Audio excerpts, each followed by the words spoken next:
অর্জিত বিজয়ের পরবর্তী দেশে আজকে আমাদের মেয়েদেরকে যেভাবে আক্রমণ করা হচ্ছে বিভিন্ন গোষ্ঠীর থেকে, এবং যেভাবে ধর্মের অপব্যাখ্যা দিয়েও তাদের উপর আক্রমণ করা হচ্ছে, আমরা এটার বিরুদ্ধে জিরো টলারেন্স নীতি গ্রহণ করেছি।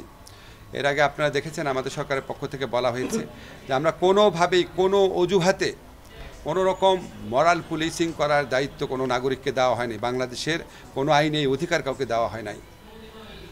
মরাল পুলিশিং যদি কারো করতে হয় নিজের উপর করেন, নিজেকে জিজ্ঞেস করেন আপনি মিথ্যা কথা বলেন নাকি, আপনি গীবত গান নাকি, আপনি নারীর দিকে খারাপ চোখে তাকান কি না, আপনি ঘুষ খান নাকি, আপনার দুর্নীতি করেন নাকি, আপনি গেস্ট রুমে বা অন্য কোথাও গণ নির্যাতনে জড়িত ছিলেন কি না,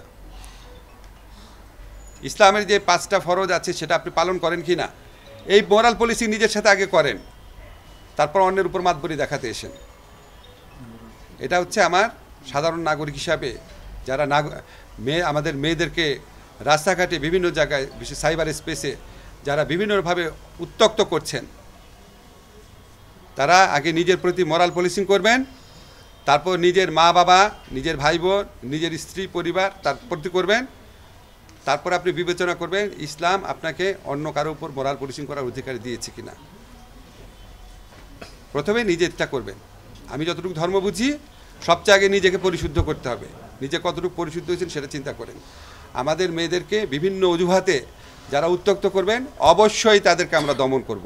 দেরি হতে পারে, মাঝে মাঝে ভুল হতে পারে, কিন্তু আমরা এই লক্ষ্য থেকে বিন্দুমাত্র বিচ্যুত হব না।